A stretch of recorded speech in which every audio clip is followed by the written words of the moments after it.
Mesdames, Mesdemoiselles, Messieurs, bonjour ou bonsoir, selon l'heure à laquelle vous nous suivez. Comme toujours, nous sommes là pour être ce fil invisible qui vous relie à la culture, au livre, à la poésie, au théâtre, mais aussi à tout ce qui peut faire grandir l'homme dans sa vie de tous les jours.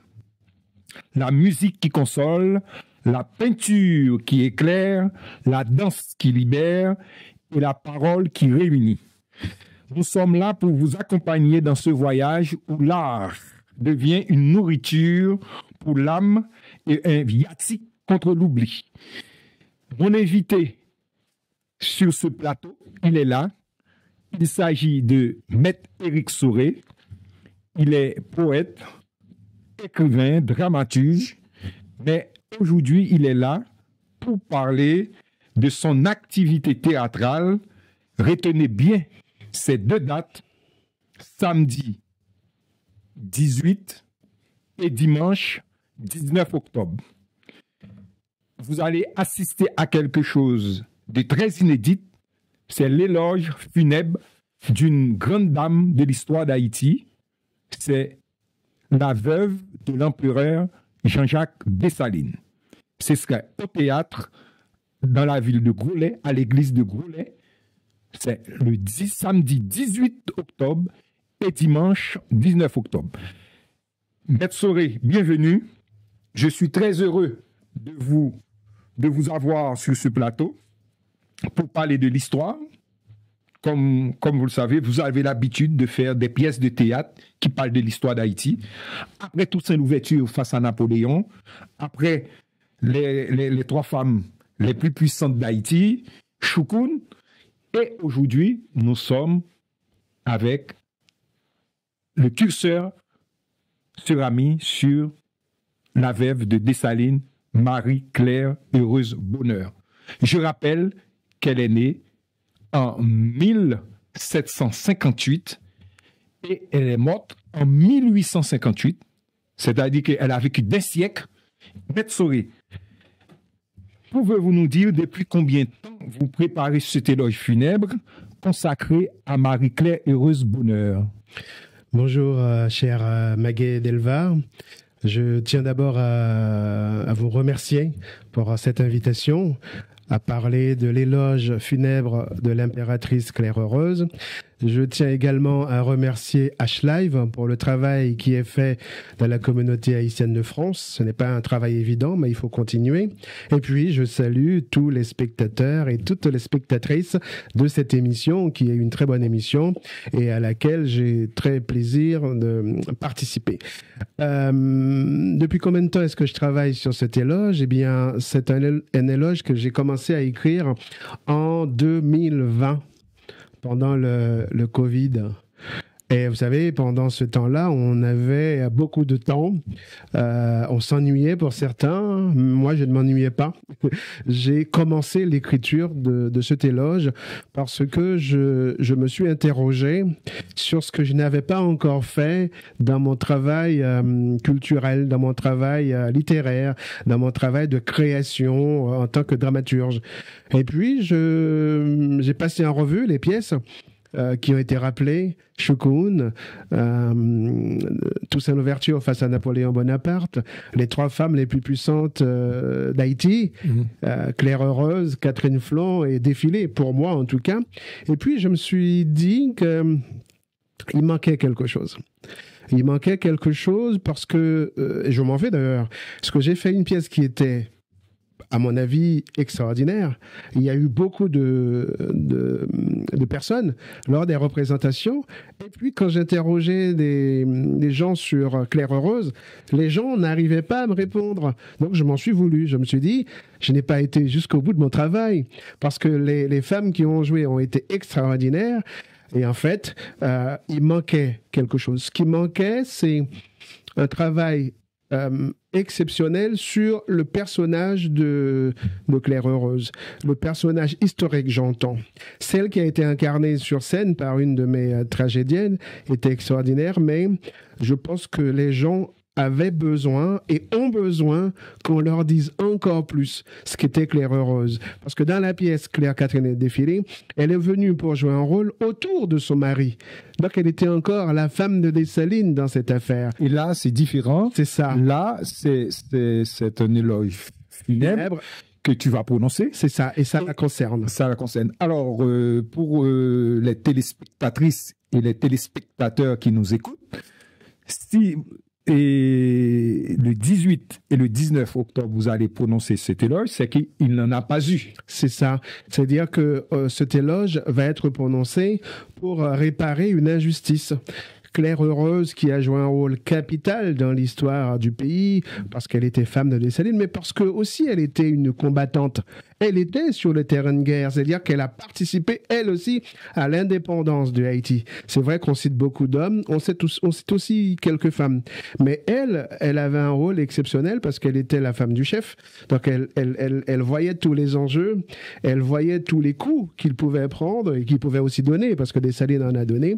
Et puis, oui, il manquait quelque chose pour dire que cette femme était exceptionnelle. Est-ce vrai, parfois on dit qu'elle tenait les bras de son mari? Alors effectivement, quand il était dans ces moments terribles, oui, quand il voulait frapper, quand il était dur, quand il voulait, on va dire, s'en prendre à tout le monde, oui, j'en parle dans l'éloge, elle avait une certaine douceur qui lui permettait de le raisonner un peu. Et puis, il faut le dire, hein, elle avait une éducation très particulière. Hein. Elle a été, en quelque sorte, élevée, hein, pour le dire comme cela, dans un univers où il y avait beaucoup de religieux, grâce à une de ses tantes, et donc elle avait déjà le sens de la miséricorde. Elle avait beaucoup de miséricorde à l'égard d'autrui. Exactement. Donc, et Maître Soré, on sait très bien quand on évoque le théâtre, on parle du public. Oui. Et là, et puis le théâtre aussi, c'est très populaire. Et pourquoi vous n'avez pas écrit un roman? Parce que tous ceux qui me connaissent savent que jusqu'à preuve du contraire, aujourd'hui, je n'ai pas écrit de roman. Parce que, vous savez, hein, c'est comme quand on joue au foot. Il y a des spécialisations. Le milieu de terrain n'est pas un défenseur. Un buteur n'est pas un défenseur. Donc voilà, je ne suis pas romancier. Alors, je n'exclus pas d'en écrire, hein, mais je suis plutôt vraiment poète et dramaturge. Donc, je fais ce que je sais faire. Alors, c'est un message subliminal. Voilà, je ne sais... Voilà, c'est pas un roman, ce ne sera pas un roman. Il y aura sans doute un roman, mais aujourd'hui, je fais des essais politiques, de la poésie et puis des pièces de théâtre. Vous l'avez mentionné tout à l'heure, il y a beaucoup de femmes dans l'histoire d'Haïti. Oui. Mais la question, pourquoi avoir choisi Marie-Claire Heureuse? Parce qu'il y a beaucoup de belles figures féminines dans l'histoire d'Haïti. C'est vrai. Et pourquoi elle? Pourquoi elle? Parce qu'il faut toujours choisir, et puis parce que tous les hommes le savent, hein, on peut voir plusieurs femmes et puis avoir un faible pour l'une d'entre elles. Oui, j'aime beaucoup Claire Heureuse, j'aime beaucoup le personnage, j'aime beaucoup ce qu'elle a incarné, et je crois être proche de ses conceptions philosophiques. Je suis proche de la formation qu'elle a reçue et plus proche de ce qu'elle a incarné. Ensuite, pourquoi elle? Parce que comme je l'ai déjà mise en scène dans Claire Catherine Défilé, j'ai trouvé dans le personnage qu'il incarnait des éléments qui m'obligeaient à aller plus loin. Donc c'est un choix qui s'explique donc par mon tempérament, par ma volonté, et puis surtout parce que je pense que de temps en temps, même s'il y a plusieurs personnes, il y a toujours une personne qui incarne autre chose. Qu'est-ce que incarne Claire Heureuse? Elle incarne la vertu de la femme haïtienne, elle incarne le courage de la femme haïtienne, elle incarne la volonté de la femme haïtienne, et surtout elle incarne une forme de beauté. Alors on n'a pas d'image pour voir si elle était une femme magnifique, mais je décide qu'elle l'était, puisque je l'aime, disons les choses. Et puis elle incarne, je dirais, ce que beaucoup de Haïtiens voudraient voir pour leur pays, c'est-à-dire une élégance, une conception, une belle conception du pouvoir. Je pense que beaucoup d'entre nous qui vivons en exil politique pour certains, exil culturel pour d'autres, moi je considère que je suis en exil culturel, eh bien, on a besoin de se dire que en Haïti, il y a eu des gens extraordinaires. Et si ce qu'on voit aujourd'hui ne nous plaît pas, eh bien, il ne nous est pas interdit d'aller chercher dans l'histoire d'Haïti de très très belles figures. Jusque-là, les belles figures qu'on va chercher sont toujours des figures masculines. Je pense que pour équilibrer un peu, une figure féminine doit faire l'affaire. Cher Eric, ce qui se passe actuellement en Haïti, évidemment, ne nous plaît pas. Oui. D'où pourquoi, et nous sommes très entichés de cette initiative qui consiste à mettre en scène la première dame Oui. de l'État d'Haïti. De l'État d'Haïti. Et puis, et surtout, par les temps qui courent, et ce son de cloche est bienvenu. Car parler d'Haïti, comme je l'ai dit souvent, quand on veut parler d'une manière positive de notre malheureux pays, il n'y a que l'histoire. Et le théâtre, c'est vraiment de l'histoire. Oui. Alors, je rappelle à celles et ceux qui nous regardent, Madame Claire Heureuse Bonheur, Marie-Claire Heureuse Félicité Bonheur, elle est née à Léogane le 3 février 1758 et elle est morte en avril 1858. En août 1858. Oui. C'est-à-dire un siècle. Oui. Elle a vécu un siècle. C'est exceptionnel pour l'époque.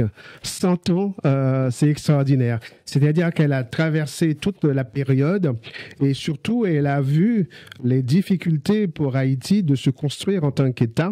Elle a vu tous les chefs qui voulaient la place de Dessalines, tous ceux qui ont contribué à son assassinat, exercer le pouvoir, je dirais, sans donner de résultats supérieurs à ce que Dessalines aurait pu donner. Et puis surtout, elle a beaucoup souffert. 100 ans pour elle, c'est 100 ans de récompense d'une vie de dévouement à l'État d'Haïti, de dévouement à Dessalines, de dévouement, je dirais, à la formation, à l'éducation de la jeunesse, mais c'est aussi pour elle les 50 dernières années, 50 ans de souffrance. Après la mort après l'assassinat de son mari. Exactement, parce que on lui a tout enlevé. Et donc, elle n'avait plus rien. Et cette femme qui a été impératrice, je ne sais pas si vous voyez ce que ça incarne. Voilà, prenez la reine Élisabeth II, une reine, voilà, c'était ça. Alors, elle n'était pas la reine en chef, mais elle était la femme de l'empereur. Donc, elle était impératrice. Donc, voilà, c'est passé de ce niveau-là à l'indigence. Une indigence qui n'était pas acceptable pour moi parce que, bon, il est dit qu'elle a eu une pension, mais je pense que cela témoigne un peu avant aussi sur Guerrier. Mais Guerrier, puis voilà, avait augmenté exactement. Alors, il y a des doutes. Certains disent qu'elle n'a pas accepté, certains disent que... Bon, on va voir. Moi, je vais en parler. Ce que je veux dire par là, c'est que le siècle qu'elle a vécu est un siècle qui lui a permis d'être témoin de à la fois l'histoire d'Haïti avant l'indépendance, puisque 1758 c'est quand même la colonie française, on est sous domination française, l'indépendance, les 50 premières années de sa vie, et puis ensuite la déchéance avec la tribulation d'Haïti, la difficulté à trouver une stabilité politique, et puis les chefs qui passent les uns après les autres, à part Boyer, et qui ne restent pas aux responsabilités, à part Boyer, peut-être Pétion aussi. Oui. Mais c'était une personne qui avait beaucoup de dignité parce qu'elle avait refusé et l'offre de Christophe. Oui. Alors Christophe, expliquez-nous ça. Christophe lui avait proposé de rejoindre donc le royaume du Nord. Elle a refusé, mais elle a eu raison parce que Christophe était un des chefs de ceux qui ont comploté contre son mari. Exactement, il a participé au magnicide. Et d'ailleurs, en récompense, il devait devenir président de la République, et puis parce qu'il était le second en chef de l'armée. Et donc, je pense qu'elle en a gardé rancune, ce qui est normal. Il a quand même contribué à l'assassinat de son mari. Elle voulait rester digne. Elle pensait qu'en allant dans le royaume du Nord de Henri Ier, elle aurait sans doute renoncé à l'héritage, à la mémoire de son mari. Elle ne l'a pas fait et je pense qu'elle a eu raison. Ok, alors je rappelle que Madame Marie-Claire Heureuse Bonheur est née à Léogane le 3 février 1758 et morte au Gonaïve le 9 août 1858. Pourquoi Gonaïves? Parce qu'on ne sait pas où on va mourir. Je pense qu'elle devait y vivre. Parce que c'était peut-être plus proche de ceux qui lui étaient encore restés fidèles. Donc on n'a pas d'explication historique. En revanche, il y a une explication symbolique. Vous voyez, Léogane, c'est Anacarona. Oui. Les Gonaïves, c'est la cité de l'indépendance. Et le jour de la déclaration de l'indépendance, elle était aux Gonaïves. Oui. Elle était avec son mari qui était le chef suprême et elle était avec tous les autres chefs qu'elle connaissait bien, oui. qui la respectaient ou qui l'aimaient. Et donc, je dirais, c'est une boucle qui se ferme. C'est une histoire qui se termine bien. Autrement dit, le lieu de naissance est aussi prestigieux que le lieu de la mort. Voilà. Et ça, c'est très important pour nous de bien comprendre que symboliquement, eh bien, elle est morte dans la misère, néanmoins, elle est... Avec toute sa dignité. Avec toute sa dignité dans le lieu, en tout cas dans la cité, qui a vu son pays de naissance. Parce qu'il ne faut pas oublier que, on va dire, Haïti était son pays de naissance, mais on était sous domination française. Bon. Elle est donc devenue haïtienne par le droit et de manière... Le 1er janvier 1804. C'est ça, exactement. Et de manière, je dirais, c'est le hasard qui le veut. Eh bien, elle est morte aux Gonaïves. Tant mieux, ça veut dire que... et c'est la raison pour laquelle, d'ailleurs, on aurait dû lui rendre hommage à ce moment-là. Cela n'a pas été fait. Nous allons le faire. Et c'est la raison pour laquelle j'insiste pour le public qui va venir. Vous ne serez pas un public passif. Vous ne serez pas un public qui va venir là pour qu'on lui raconte une histoire. Non, vous serez impliqué parce que vous allez rendre à Claire Heureuse un hommage qui ne lui a pas été rendu au moment de sa mort. Donc, autrement dit, vous serez des acteurs de l'histoire. Alors après, avec une distance de 167 ans, mais ce que vous allez faire aura du sens. Il y a un orateur qui va prononcer l'éloge, mais en fait, vous aussi, vous y contribuez, vous aussi, vous lui rendez hommage. Allez, on connaît bien assez Dessalines. Il y a beaucoup de livres qui sont écrits sur Dessalines, mais qu'est-ce qui vous a frappé en découvrant l'histoire de Marie-Claire Heureuse? Qu'est-ce que vous allez nous dire le samedi 18 octobre et dimanche 19 octobre qu'on ne sait pas encore sur Marie-Claire Heureuse? Alors, ce que je vais vous dire, eh bien, c'est ce qu'elle représentait pour chacun de ceux qui la côtoyaient. Ce que je veux vous dire, c'est ce qu'elle représente pour l'orateur qui fait l'éloge. Ce que je vais vous dire, c'est ce que nous devrions retenir d'elle, parce que l'éloge est un exercice classique qui remonte à la Grèce antique.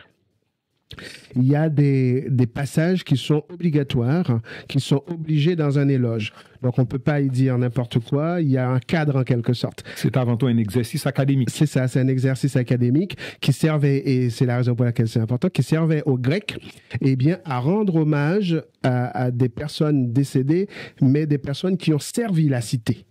Autrement dit, quand on fait un éloge, c'est pas seulement pour raconter des histoires, c'est surtout pour dire que cette personne-là qui vient de partir, cette personne qui vient de mourir, méritait de la patrie et que la patrie lui doit quelque chose. Et c'est la raison pour laquelle l'éloge a été prononcé beaucoup dans des périodes où il fallait mobiliser la population. C'était lié aussi aux militaires. C'était pour vanter les vertus, les mérites, le courage de ceux qui se battaient pour conserver la liberté. Et la liberté, pour les Grecs, était fondamentale. Ensuite, ça a été repris chez les Romains. Parce que tout ce qui venait de la Grèce avait du sens et les Romains vont amplifier ça et faire en sorte que tous les personnages importants qui quittent ce monde, eh bien, soient glorifiés, soient honorés par les citoyens. Mais il faut vous poser la question, pourquoi devait-on le faire? Et pourquoi est-ce qu'on doit le faire? Eh bien, tout simplement parce qu'on doit donner des exemples aux citoyens. On doit leur dire, voilà des modèles de citoyens, militaires, hommes politiques, etc., des poètes. Voilà des modèles à suivre. Voilà des modèles à prendre en exemple pour construire une société.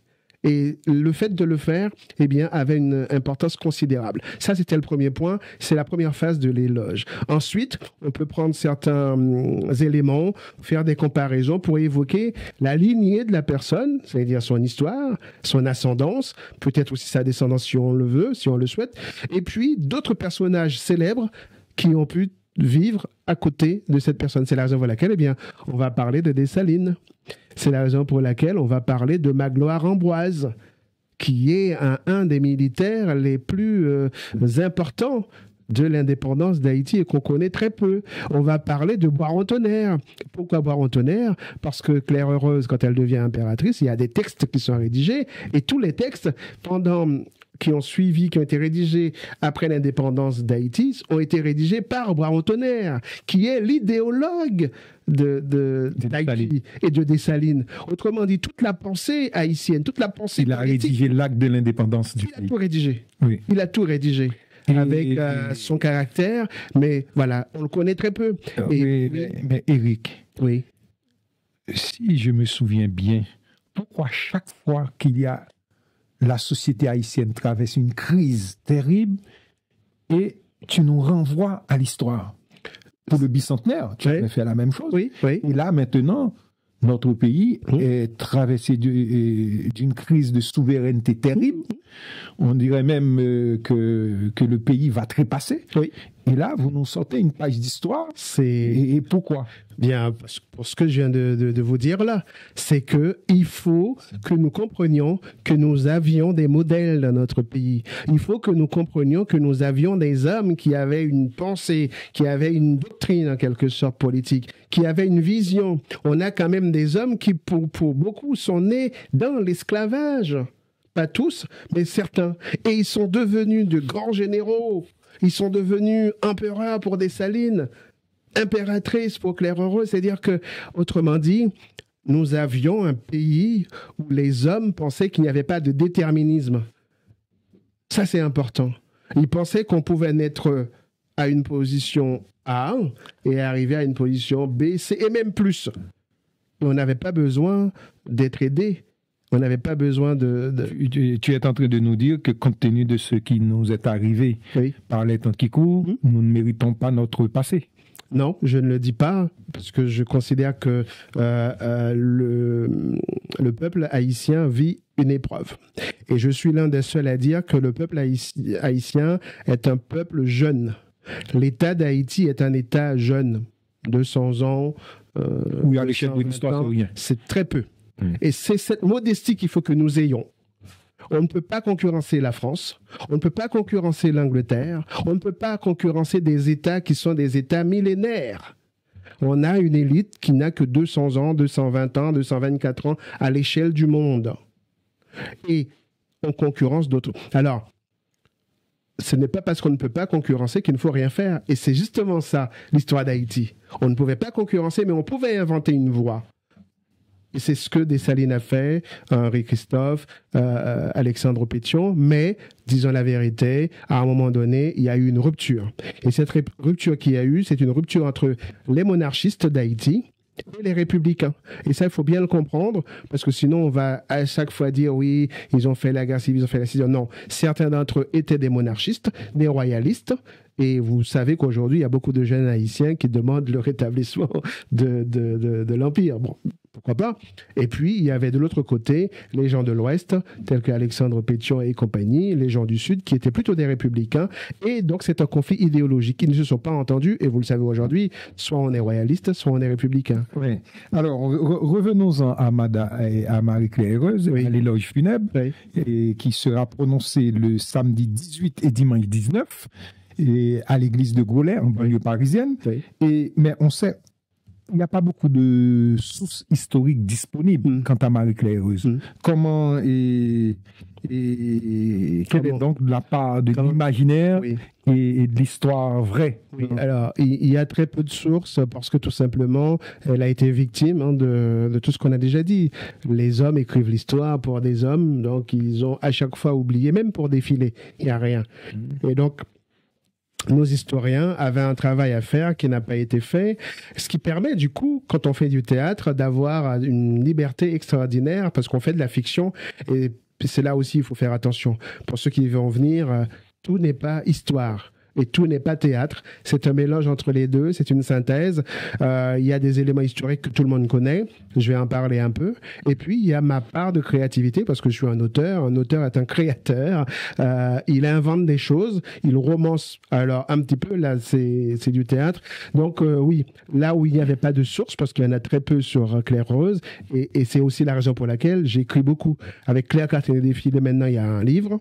Avec Éloge funèbre, il va y avoir un livre. Donc là, encore, on ne pourra pas me dire qu'il n'y a plus rien. Et vous savez, j'ai beaucoup échangé avec mes enfants qui s'intéressent beaucoup à ce que je fais. Et le plus jeune m'a dit, mais papa, est-ce qu'elle a existé, Claire Heureuse? Alors, j'ai trouvé que la question était intéressante. Et j'en profite pour dire à tous les jeunes qui ont 18 ans, 20 ans, un petit peu plus, venez voir cet éloge, venez voir cette pièce, demandez à vos parents de vous emmener au théâtre pour voir ça, parce que par le théâtre, vous allez être initié à l'histoire d'Haïti. Et quand mon fils m'a posé la question, je me suis dit, eh bien voilà ce qui nous manque. C'est-à-dire que dans le travail de transmission que nous avons en tant que parents, eh bien, nous n'avons pas suffisamment dit à nos enfants qui sont nés en France que Haïti est un pays extraordinaire. Qu'en Haïti, il y a eu des impératrices, il y a eu une reine, en tout cas après l'indépendance, parce qu'avant l'indépendance, il y en avait aussi. Notamment Anna Carona, qui est née à Léogane. Voilà. Même endroit que Marie. Et je connais d'autres femmes, d'autres premières dames qui sont nées à Léogane. Bon, c'est une autre histoire. Autrement dit, eh bien, l'épouse de François Duvalier est née à Léogane. C'est ce que je ne voulais pas dire. Ah non, mais moi je l'ai dit. Oui, alors. Effectivement, Madame Ovide, Simone Ovide, est née à Léogane. Donc voilà. Mais il n'y a pas de problème de parler de Duvalier, ça fait partie de notre histoire. Oui, je sais bien. Oui, ça fait partie de notre histoire. Moi, et je n'ai pas ce problème-là.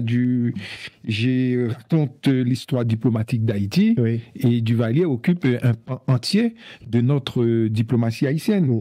Et Eric, alors, pour des téléspectatrices et des téléspectateurs, je dois dire ici que tu seras seul sur scène. Oui.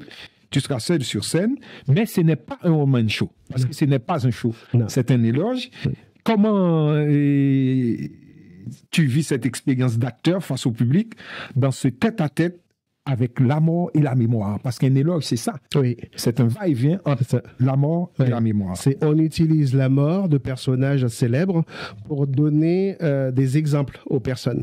Et puis, il y a la troisième partie de l'éloge, parce que tout à l'heure, je n'avais pas terminé là-dessus. Donc, j'ai expliqué, on parle de la personne, de ses vertus, des personnes importantes qu'elle a connues. Et la fin, et c'est pour ça que le public a tout son rôle, la fin dans l'éloge s'appelle une consolation.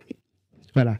La consolation, c'est-à-dire, en gros, on se retrouve entre nous. Et c'est à ce moment-là qu'on se rend compte qu'on fait partie d'une même communauté. C'est à ce moment-là qu'on se rend compte qu'on fait partie de la cité.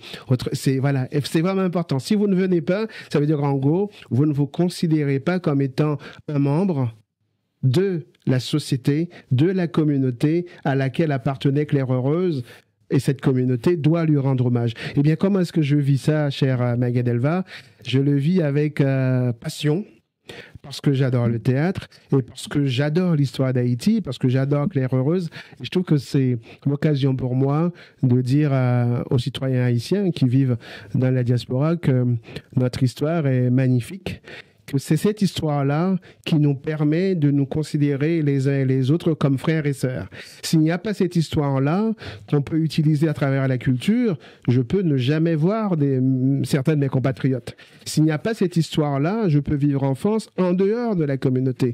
Eh bien, parce qu'il y a cette histoire-là, j'ai un devoir. Revenir systématiquement dans la communauté, être proche de la communauté, et quand ma poésie, qui n'est qu'une affaire personnelle, me permet de m'éloigner de la communauté. Le théâtre... Tu reviens c'est ça, par le théâtre et par le héros. Et c'est ça, par l'histoire. Oui, et l'histoire d'Haïti, constamment. Oui. Tu mets l'histoire d'Haïti, tu en reviens. Mais tu en as pas assez? Non, jamais. Jamais, parce que quand j'ai besoin de repères, c'est ce qui me permet de vivre. Quand j'ai besoin de me dire que je ne dois pas perdre espoir, c'est ce que je fais. Je fais du théâtre, je fais l'histoire. Alors, moi, j'ai la particularité de faire des analyses politiques. Et donc, par définition, je sais que l'histoire, c'est une histoire de balancier. Il y a des moments extraordinaires, des moments de gloire pour un peuple, et puis il y a des moments de décadence, des moments de déchéance. Là, on est dans un moment de décadence, de déchéance, après avoir connu une période qui est une période exceptionnelle. Parce qu'il faut que les gens retiennent bien, Haïti est le seul État au monde, et quasiment dans l'histoire, à avoir eu 4 grands personnages en très peu de temps. Toussaint Louverture, Jean-Jacques Dessalines, Alexandre Pétion et Henri Christophe. C'est exceptionnel d'avoir 4 grands chefs de cette envergure-là. Et je ne cite même pas les autres, tous ceux qu'on appelle les grenadiers, qui ont contribué, Parce que les gens n'arrivent toujours pas à comprendre, et il faut qu'ils le comprennent. On est parti d'Afrique. Nos ancêtres sont partis d'Afrique. Dans les cales des bateaux. On est arrivé sur un territoire qui ne nous appartenait pas. Un territoire où on devait travailler et uniquement cela. Et ce territoire est devenu le nôtre. Sur ce territoire, on a créé un État. Sur ce territoire, on a inventé une langue. Sur ce territoire, on a commencé à créer des règles. Alors oui, ça ne marche pas encore. Moi, je ne perds pas espoir dans l'avenir d'Haïti. Je sais qu'aujourd'hui... Et puis, c'est ça aussi qu'il faut que les gens comprennent. Dans l'évolution d'un peuple, il y a toujours des groupes qui arrivent à prendre la main. Vous pouvez avoir le groupe extraordinairement intelligent des 4 dont on vient de parler. Vous pouvez avoir des groupes avec des Soulouks. Mais Soulouk était un homme extraordinaire. On disait qu'il ne savait pas lire, qu'on pouvait le manipuler. Sauf que sous Soulouk, on avait des académies. Des académies où il y avait des hommes de l'art. Et en parlant de Soulouk, c'est lui qui a installé la diplomatie haïtienne en Europe. On est d'accord. Ça veut dire que, voilà. Ensuite, on peut avancer dans l'histoire. On peut avoir des personnes comme les Duvalier et les tontons Macoute. Et aujourd'hui, oui, on a autre chose. Bon, je ne vais pas citer de nom parce que moi, j'ai pas envie de parler de ça. Je sais que c'est une expérience difficile que mon pays est en train de vivre, mais je sais que rien n'est perdu, à condition que on se souvienne qu'on a une histoire extraordinaire. Avec toi, on garde l'espoir. On a des personnages extraordinaires dont il faut s'inspirer. Oui. On a le choix. Oui. Alors, on va essayer de dérouler un peu la vie de Marie-Claire Heureuse. Le 2 avril 1800, elle épousa Jean-Jacques Dessalines à l'église paroissiale de Sainte-Rose de Lima, de Léogane. On l'a décrite comme aimable, miséricordieuse et naturelle, avec des manières à la fois élégantes et chaleureuses. Et tout au contraire de son époux, manifestait sa gentillesse envers les gens de toutes couleurs. Elle fit légitimer les enfants bâtards de son conjoint, très opposé à la politique de son époux envers les Français blancs d'Haïti. Elle pourvut aux besoins des prisonniers et elle n'hésita pas à sauver un grand nombre d'entre eux, malgré la fureur de son époux qui avait prévu de les massacrer. Voilà, je crois que ça résume bien le personnage. 1800, ce mariage avec Dessalines. Ensuite, 1804, le couronnement. Oui. Voilà, c'est une progression systématique. Et puis, effectivement, entre le moment où Dessalines est le personnage le plus puissant d'Haïti, cette capacité à faire la part des choses. Mais tout simplement parce qu'elle n'a pas oublié que ses premiers maris étaient français, étaient blancs, mais qu'elle aussi, attention, et c'est ça qu'il faut comprendre. Quand elle est née en 1758, Haïti, tel qu'on en parle aujourd'hui, n'existe pas. Alors, autrement dit, c'est la France. Tu es en train de dire que Marie-Claire Heureuse, avant d'épouser l'empereur Jean-Jacques Dessalines, oui, était mariée. Oui. Et alors, elle était devenue veuve, mais elle avait des maris français. C'est ça. Donc ça, il faut le comprendre. Et ce que je veux dire, moi, c'est que Claire Heureuse n'a pas oublié qui l'a formée. Elle n'a pas oublié qui l'a formée. Elle n'a pas oublié qui elle avait épousé. Et puis, elle n'a pas oublié non plus qu'on a toujours, et c'est ce dont j'ai parlé tout à l'heure, on a toujours un devoir de solidarité envers ceux qui nous ressemblent. ceux qui sont nos compatriotes. Donc, en gros, elle a toujours considéré que les Français qui étaient à Saint-Domingue étaient toujours ses compatriotes. Et ça s'appelle de l'humanisme. Ça s'appelle un grand sens de l'humanité. Et dans les loges, oui, j'insiste beaucoup sur ce sens de l'humanité de Claire Heureuse qui la distingue de beaucoup de personnes. Parce qu'elle aurait pu être aussi rancunière. Elle aurait pu aussi être revancharde. Non, elle a essayé de nuancer et elle a essayé, même lorsque la décision dépendait de Dessalines, de faire ce qu'elle pouvait pour humaniser Dessalines. Et ça, c'est très important. C'est le rôle de toute épouse, de chef dans un couple. Mais vous avez bien noté que je n'ai pas dit qu'elle était derrière Dessalines. Je n'aime pas cette expression-là. On n'est pas derrière. On va dire plutôt qu'elle était à côté. C'est ça, exactement. Une femme n'est jamais derrière son mari, ça veut dire en gros elle est effacée. Non, c'est pas ça. Non. Elle était à ses côtés. Parfois elle les laissait faire parce que c'est un temps comme politique, il fallait aussi qu'il agisse. Mais elle était là. Et je pense que c'est suffisant de considérer que le partenariat, la collaboration, le fait qu'elle soit associée aux décisions, c'était important et elle l'a fait tout en restant dans son rôle d'impératrice. Et ça, c'est capital. Bon, alors, Maître Soré, nous allons parler maintenant un peu du décor de cette scène. Oui. Et parce que ça se passe dans une église, oui. Ce qui convient parfaitement à un éloge. Et dis-nous un peu la scène, comment c'est décoré, comment toi-même tu vas t'habiller, dans quelle position tu vas être pour prononcer cet éloge, oui. Et face au public, raconte-nous un peu comment ça va se passer. Pour le décor, je dirais qu'il sera assez dépouillé parce que si j'étais dans un théâtre classique, j'aurais demandé, et c'était ma première pensée, un décor d'église. Donc, avec des vitraux, la foi, etc., l'autel. Mais je serai dans une église et donc, par définition, je n'ajouterai pas de décor exceptionnel.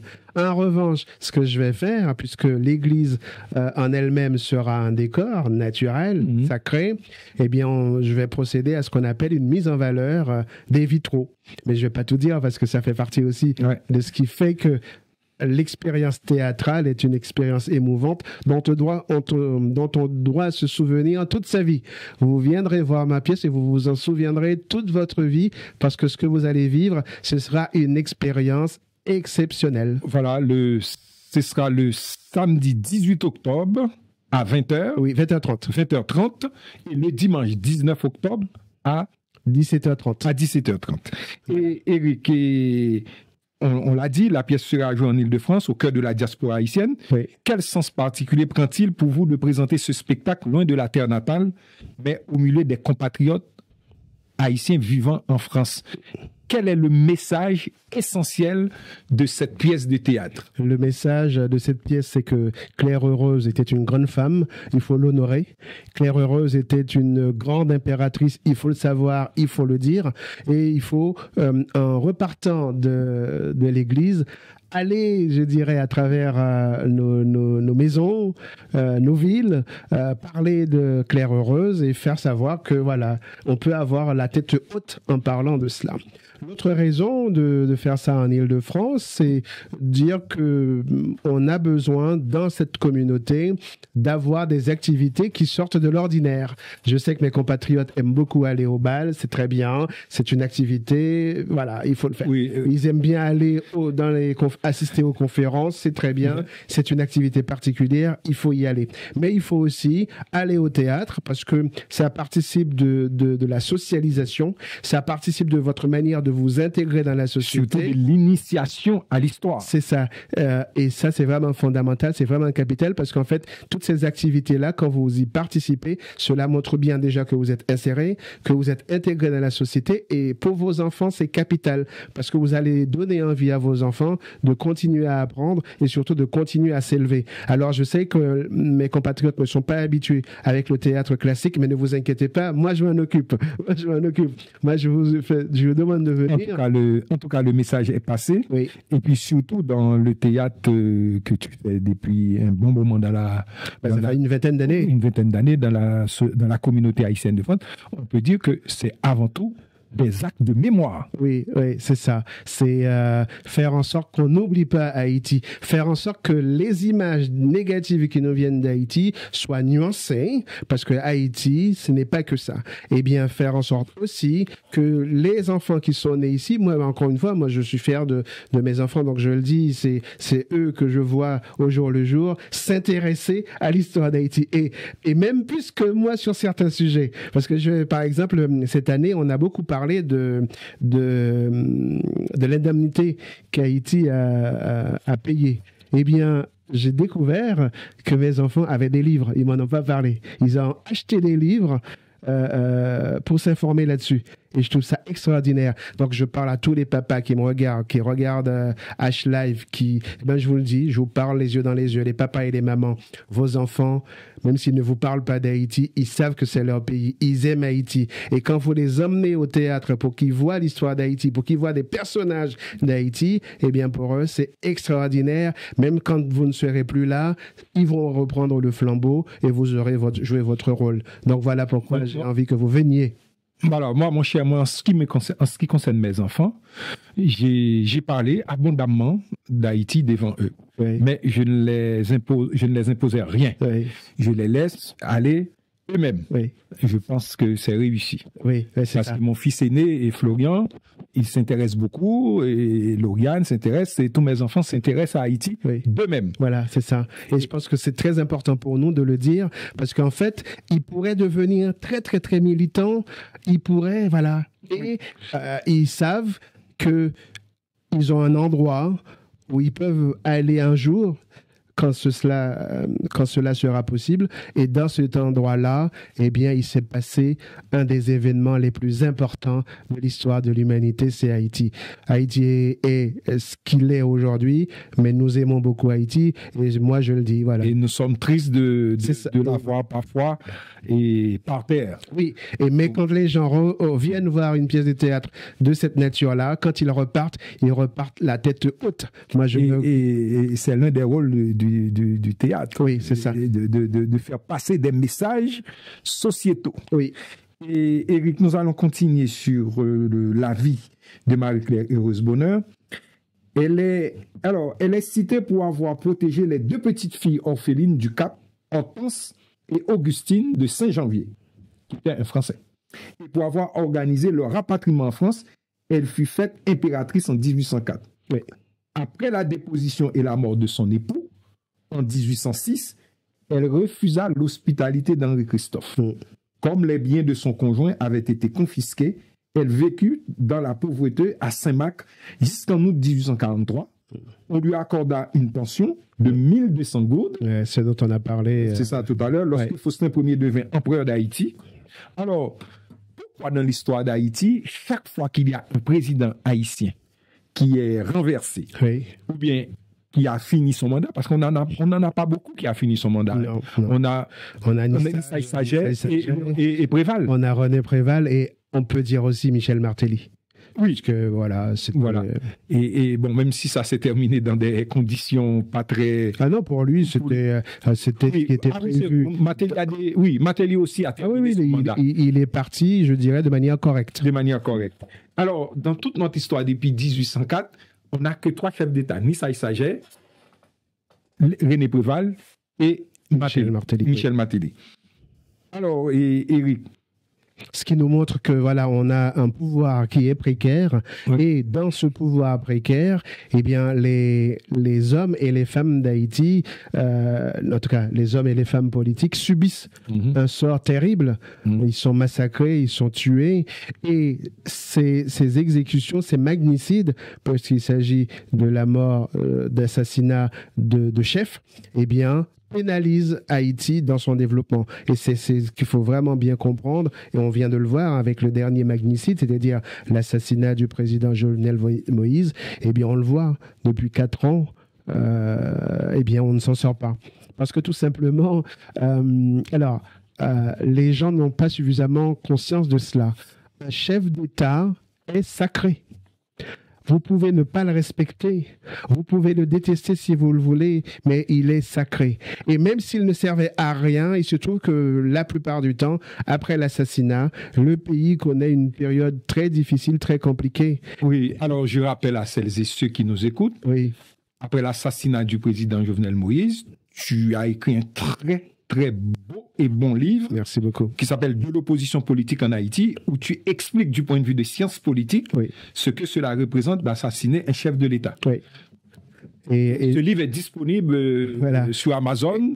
C'est un bon. Et si les gens ne le comprennent pas, je les invite à relire le discours de Jean-Jacques Dessalines du 1er janvier 1804. Oui. Dessalines dit dans ce discours, il est possible qu'on m'assassine. Il l'avait envisagé. Mais si je suis assassiné, le peuple risque de connaître le sort des peuples ingrats. Autrement dit, Dessalines, bon, il vient de la monarchie française, puisqu'il est né en 1758. Il est général Il de l'armée sait ce que c'est qu'un chef. Mmh. Il sait ce que c'est qu'un chef, et puis il connaît toute l'histoire on va dire, de l'histoire de l'humanité. Tout chef qui subit un choc, eh bien, le choc rejaillit sur la population, sur la société, et la période qui s'ensuit est toujours compliquée. Il n'y a pas d'exception. Il n'y a pas d'exception. Maintenant, c'est à nous de savoir tout ça. C'est à nous d'en tenir compte. C'est à nous de dire que le pays peut connaître des périodes difficiles. Aujourd'hui, c'est le cas. Mais il n'est pas interdit d'espérer. Il n'est pas interdit d'essayer, en tout cas, de retrouver, parce que c'est comme ça que ça marche, chaque fois qu'on est dans une difficulté, quand on construit un État, on va chercher dans l'histoire de son peuple des références. Et on va chercher aussi dans l'histoire d'autres peuples des références pour essayer de redonner de l'espoir. Autrement dit, en réalité, nous n'avons pas encore une nouvelle génération. Il n'y a pas de génération spontanée, mais on n'a pas encore une nouvelle génération d'hommes politiques capables de porter une doctrine, c'est-à-dire une pensée, pour faire en sorte de redonner de l'espoir. En tout cas, moi, avec ma pièce, avec l'éloge funèbre de Claire Heureuse, je vous donne un exemple possible de personnage historique à suivre, à honorer, et puis éventuellement, à prendre comme modèle pour faire une action politique. Quelqu'un peut très bien demain dire, voilà, je vais créer un mouvement politique avec les idées de Claire Heureuse, de générosité, de bonté, de formation, d'éducation des jeunes, etc., etc. Et puis... Et Eric, ce que tu dis là, c'est extraordinaire parce qu'il y a beaucoup de partis. Nous avons plus de 100 partis politiques en Haïti. Oui. Et je peux t'assurer, et tous les partis disent qu'ils concourent au bonheur du peuple haïtien. Alors, en tout cas, je ne sais pas si c'est le cas. Cela devrait être le cas parce que ça aussi, il faut le savoir. Ma thèse doctorale porte, entre autres, sur le bonheur, sur les constitutions, mais surtout sur le bonheur en politique. Eh bien, s'ils veulent faire le bonheur des citoyens, il faudrait qu'ils donnent des exemples de ce qu'ils peuvent vraiment faire. Parce que ça, c'est fondamental, c'est capital. Et je vous rappellerai quand même que la Révolution américaine, c'est également faite sur cette idée de bonheur. Et dans la Constitution américaine, il est dit que si le pouvoir en place ne fait pas le bonheur des citoyens, les citoyens ont le droit de se révolter. Donc, ce qu'on appelle le droit à la rébellion, c'est constitutionnel. Autrement dit, chers compatriotes, relisez un peu les textes et puis soyez exigeants à l'égard des hommes politiques parce que l'exigence c'est important. Et pour Claire Heureuse, il y avait une exigence de beauté, une exigence d'excellence et surtout une exigence d'élévation. On a eu ça chez nous, c'est de ce dont je parle dans l'éloge funèbre de Claire Heureuse. Je le fais pour vous, non pas pour vous l'apprendre parce que beaucoup d'entre vous connaissent déjà tout ça, mais surtout pour vous dire, il y a une autre manière de dialoguer entre nous, citoyens haïtiens, que de tout le temps s'insulter, que de tout le temps chercher à faire des polémiques, alors que dans l'histoire de notre pays, nous avons des personnages extraordinaires, des personnages charismatiques, des personnages qui peuvent nous donner l'espoir dans un avenir différent pour notre Haïti chéri. Alors, venez apprendre sur notre histoire le samedi 18 et le dimanche 19 octobre. Oui. Ce serait à l'église de Groslay. Oui, l'église Saint-Martin de Groslay, qui se trouve Groslay, où se trouve 2 rue de Montmorency à Groslay. C'est très facile pour venir. Si vous avez une voiture, bon, aujourd'hui, vous mettez le GPS, vous y arrivez, il n'y a pas de problème. Si vous venez en train, il y a une station à Groslay et l'église est à 200 mètres. Et si vous êtes un peu, je dirais, comment dire, je ne vais pas dire paresseux, mais vous pouvez prendre le bus pour faire les 200 mètres. Il y a un bus juste devant l'église. Autrement dit, tous les moyens sont réunis pour que vous puissiez venir, voilà, pour que ce soit accessible. Et si j'ai volontairement choisi d'aller en banlieue cette fois-ci, parce que toutes mes pièces ont été jouées à Paris jusque-là, parce qu'on dit que c'est central. Mais aussi, je veux montrer que mes compatriotes haïtiens sont capables de se déplacer partout où ça se passe et on n'est pas obligé de le faire à Paris. Et puis je leur dis, n'attendez pas le dernier moment pour réserver. Le théâtre, c'est très compliqué. Quand vous arrivez en retard, c'est gênant pour ceux qui sont déjà là, c'est gênant pour les comédiens et c'est gênant aussi pour vous parce qu'on vous voit. Donc venez à l'heure, là ça commence à 20h30, venez à 20h, vous êtes tranquille, vous avez le temps de vous positionner, d'échanger un peu, de faire comment dire, du public relation, hein, oui. de discuter avec vos voisins, c'est vraiment fondamental. Et puis à 20h30, on éteint les feux, on entend les 3 coups, parce que ça c'est le rituel du théâtre, et puis on est lancé pour 1h15, 1h30 de spectacle. Alors, cette pièce, en fait, cet éloge, oui. C'est premier, deuxième, troisième partie, ou bien ça va d'un coup? Non, c'est... Alors, oui, il y aura 3 parties, mais on ne s'arrête pas. On ne s'arrête pas. Voilà. Et une première... C'est-à-dire que tu montes sur scène, oui. Et quand tu descends, c'est fini. Oui, c'est ça. Wow, oui, c'est vraiment un éloge. Oui, oui. D'accord. Je monte sur scène à 20h30 et je sors de scène à 21h45. Voilà. Alors, Éric, je sais que tu es un de ceux qui comptabilise les actualités haïtiennes. Oui. Comment tu expliques que ce pays qui se débat dans des crises politiques interminables et dans le même temps, ce pays donne à chaque génération des grands écrivains qui sont présents dans toutes les compétitions littéraires. En France, nous avons, presque chaque année, nous avons un Haïtien qui figure au prix Goncourt, l'un des prix... Comment vous expliquez ça? Parce qu'il y a beaucoup d'étrangers qui nous regardent avec des yeux rationnels ne comprennent pas que ce pays qui produit que des chaos sociaux... Sur le plan politique, oui. Sur le plan politique, et du point de vue culturel, ce pays est d'une activité intense et qui produit des grands écrivains à chaque génération. Ouais. Comment tu expliques ce paradoxe? Alors, c'est pas un paradoxe, en fait. C'est parce que, tout simplement, déjà, pendant la colonisation, les libres de Saint-Domingue faisaient beaucoup de théâtre. Il y avait beaucoup de théâtre à Saint-Domingue, ce qui est exceptionnel. Parce que, tout simplement, la culture française est fondée beaucoup sur la représentation, et le théâtre est de la représentation. Et quand, pendant Louis XIV, tous les grands écrivains faisaient des pièces de théâtre parce que c'était une manière de montrer la cour autrement, de montrer l'histoire autrement. Et puis tout ça... Communication du grand public. Exactement. Et tout cela s'est diffusé. La culture est devenue un moyen de montrer qu'on a du prestige, montrer que le pouvoir fait quelque chose, que le pouvoir est dans un apparat, mais un apparat de construction.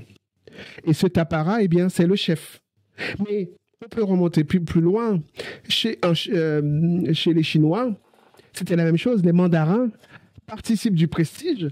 Les mandarins, c'est les plus cultivés, les lettrés. C'est eux qui sont là à écrire, à former, à être dans l'administration. Et donc, il y avait un prestige qui était lié au fait d'écrire, au fait de transmettre. Et c'était pour la plupart du temps, eh bien, ceux qui étaient les mieux respectés, les mieux reconnus. Et même si, pour ceux qui sont chrétiens, si on regarde dans la Bible, eh bien, il y avait toujours des musiciens. David, musicien extraordinaire, et il y avait des fêtes chez le roi David. Salomon avait dans sa cour tout cet apparat où la fête, la culture participaient de la mémoire, participaient de ce qu'était un peuple. Et quand on faisait la fête ensemble, on faisait peuple ensemble. Et c'est la raison pour laquelle, oui, on peut s'inquiéter pour un pays où on n'a rien à célébrer ensemble. Par les temps qui courent, c'est ça. Eh bien, c'est un pays. C'est très inquiétant. C'est un pays dans lequel la majorité de nos écrivains commencent par le théâtre. C'est ça. Et aujourd'hui, il n'y a presque plus un théâtre à Port-au-Prince. Et c'est un problème. Et donc, pourquoi est-ce que notre littérature est aussi prestigieuse? Je viens de l'expliquer, parce que historiquement, c'est lié au pouvoir, c'est lié au prestige, mais surtout parce que très vite, les écrivains haïtiens ont eu conscience qu'il leur revenait de former, d'éduquer. Et que plus ils faisaient passer les informations, plus ils pouvaient éduquer, parce que les gens qui n'étaient pas formés n'avaient pas d'autre moyen de s'informer que par le théâtre, par le jeu, par la culture. Et donc nos écrivains, dès le départ, eh bien surtout ils ont eu l'idée extraordinaire. Ils ont mis les Dupré, les No, Antoine Dupré. Ils ont mis leur écriture au service de l'État d'Haïti. Donc l'État d'Haïti n'est rien sans ses écrivains. Littérature de combat. C'est ça. C'est grâce à la littérature qu'on a fait connaître Haïti à travers le monde et qu'on a fait accepter Haïti. Et même lorsque les puissances n'acceptaient pas l'indépendance d'Haïti, les puissances étaient obligées de lire nos auteurs. Et ben voilà. Et le message est lancé. Venez le samedi 18 octobre et le dimanche 19 octobre à l'église de Groslay pour assister à un événement majeur. Éric Soré, dramaturge, va rendre hommage à Marie-Claire Heureuse par son éloge funèbre. Ce qui veut dire que la première dame d'Haïti, de l'État haïtien, n'avait pas eu de éloge funèbre officiel. Exactement. Et toi, tu vas relever le gant. Je vais relever le gant, mais vous aussi, public, vous allez participer avec moi à relever le gant, à réparer une injustice. Pour en revenir juste sur nos écrivains et le pouvoir, il faut savoir que les écrivains ont payé un prix très lourd. Hein? Les frères Kouakou, assassinés. Les trois frères Kouakou. Assassinés à la demande du pouvoir. Alexis. Les écrivains sous Duvalier, qui partaient tous en exil. Beaucoup sont partis. Il ne faut pas oublier aussi le No, oui, qui a été assassiné sous Soulouk, oui, après avoir été son ministre de l'Intérieur. Exactement. Donc il y avait un lien très fort entre la littérature, donc les écrivains étaient partie prenante du pouvoir, combattaient le pouvoir, ils voulaient aussi prendre le pouvoir, comme Anténor Firmin, voilà, et comme d'autres un peu plus récemment. Autrement dit, il y a des liens étroits entre, et puis traditionnellement aussi, les poètes, par exemple, étaient considérés comme étant des prophètes.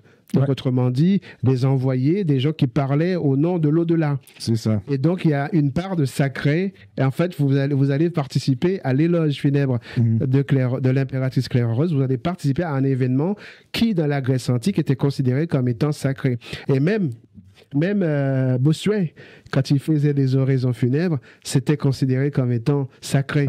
Parce que, par définition, on est dans un cadre sacré qu'est une église, et puis surtout on parle de la vie et de la mort. Voilà. Et donc chacun d'entre nous à ce moment-là se rend compte que... Alors vous allez, Soré, tu vas mettre Claire Heureuse dans un panthéon de gloire, oui, et samedi 18 et dimanche 19. Mais on sait très bien aussi, quand on parle de Claire Heureuse, on parle de l'histoire, on parle du théâtre, on parle de la poésie, il y a une forme d'écriture. Oui. Alors Marie-Claire Heureuse, comme on l'a dit tout à l'heure, est décrite comme une femme de compassion, de courage, et parfois même, c'est quelqu'un qui va au-delà, oui, qui prend des mesures pour empêcher la mort.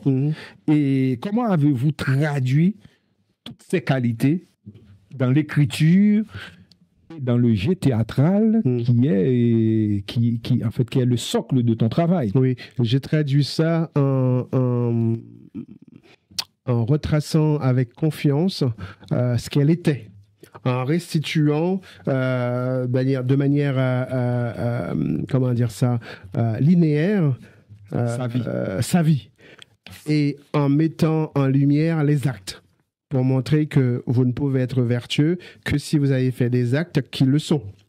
donc en fonction des actes, en fonction des moments aussi de l'histoire, et en mettant en valeur les rôles qu'elle a pu jouer.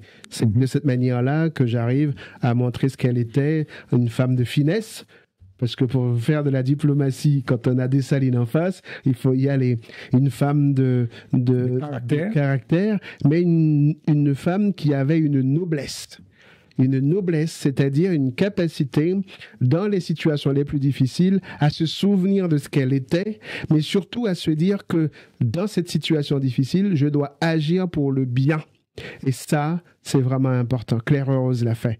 Elle a agi pour le bien. Et puis surtout, la noblesse de Claire-Heureuse, c'est que quand elle n'était plus rien, elle avait la capacité de dire non.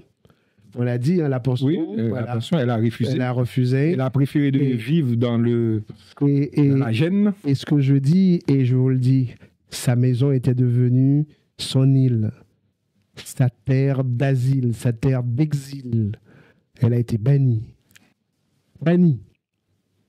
Et elle est restée fidèle à Haïti. Elle aurait pu partir en exil. Elle n'a pas. Si elle le voulait. Elle ne l'a pas fait parce qu'elle avait un amour du pays qui était extraordinaire. Elle voulait, je dirais, à sa manière, tout en s'effaçant, tout en renonçant à ce que j'ai appelé les attributs de la vanité. Elle savait que le seul fait d'exister, d'être là, était suffisant. Et je vous le dis tout de suite, ce combat-là, on ne peut pas le laisser tomber. Il va falloir le reprendre.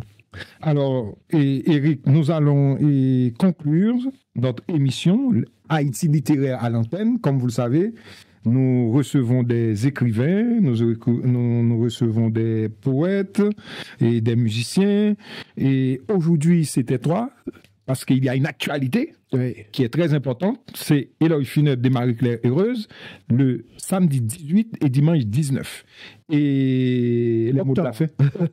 Octobre. Alors, comme nous sommes en octobre, oui, c'est octobre, nous sommes en septembre, mais c'est samedi 18 octobre et dimanche 19 octobre. Le samedi 18 octobre, c'est à 20h30. Oui. Et le dimanche 19 octobre, 17h30. 17h30, toujours au même endroit, à l'église de Groslay. Oui. Et surtout, si vous voulez des informations, allez, si vous en voulez tout de suite, allez sur toutes les pages Facebook. Et je remercie tous mes compatriotes qui font circuler l'information. Moi, je le dis, hein, toutes mes pièces ont été des réussites grâce à mes compatriotes. Donc là, ils ne peuvent pas me laisser tomber. Il faut qu'ils viennent pour que ce soit aussi une réussite. Ils viendront. Alors, pour terminer, les activités culturelles au sein de la communauté, on vient de le dire, c'est la pièce de théâtre en octobre. Et il y aura une vente de signature du dernier roman de Robert Philomé. Et ce sera un très très bon roman. Un très très bon roman. Et moi aussi. Et il y aura une vente de signature. Ce sera organisé en banlieue parisienne à Épinay-sur-Seine. Si vous voulez tout savoir sur cette vente de signature, n'hésitez pas à monter sur les réseaux sociaux, sur ma page et sur la page des gens. Vous aurez l'adresse et tout. Mais venez et soutenir Robert Philomé, qui est à son deuxième roman. Et ce d'autant plus, ce roman parle des relations entre les Haïtiens et les Africains, car beaucoup de gens ne savent pas que au lendemain de l'indépendance et de l'Afrique, c'est les Haïtiens qui sont partis là-bas pour enseigner aux Africains. Eh bien, si vous lisez le livre de notre collègue Robert Philomé, vous saurez tout.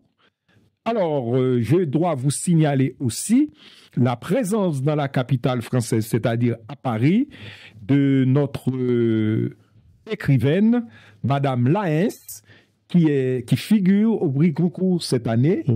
Elle est dans la première sélection. Nous espérons qu'elle sera dans la deuxième sélection à partir du mois d'octobre. Et surtout qu'elle sera dans la dernière liste. Il n'y aura plus que 4. Qu'il n'y aura plus 4. Elle sera là. Elle est là à Paris. Et je tiens à vous informer sur ma page Facebook, là où elle organisera des ventes de signatures de son dernier livre, Passagère de nuit. Oui, qui est un très bon roman, un roman polyphonique. Alors, je vous laisse à un prochain rendez-vous. Éric Soré, dernier mot de la fin. Je vous remercie beaucoup de m'avoir reçu à cette émission. Je remercie H-Live et je vous remercie beaucoup de me soutenir dans cette expérience extraordinaire qu'est l'éloge funèbre de l'impératrice Claire Heureuse. Eh bien, mesdames, mesdemoiselles, messieurs, Haïti littéraire à l'antenne sera de retour en octobre prochain.